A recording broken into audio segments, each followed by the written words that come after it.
The two forms of greetings. 1. Acknowledgement greetings. 2. Complimentary greetings. Acknowledgement greetings is when you have acknowledged the person you are greeting. Tēnā koe. Greetings to one person. Tēnā kōrua. Greetings to two people. Tēnā koutou katoa.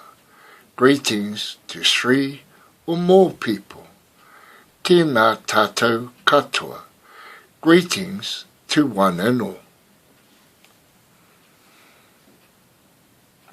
Complimentary greetings. When someone who has acknowledged you in their greeting, you then reply by complimenting them in your greetings. Kia ora koe. Kia ora kōrua. Kia ora koutou katoa.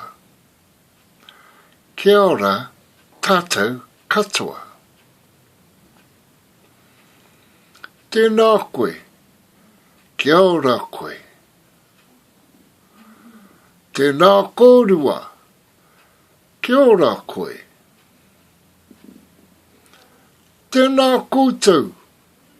Kia ora koe. Tēnā tātou katoa.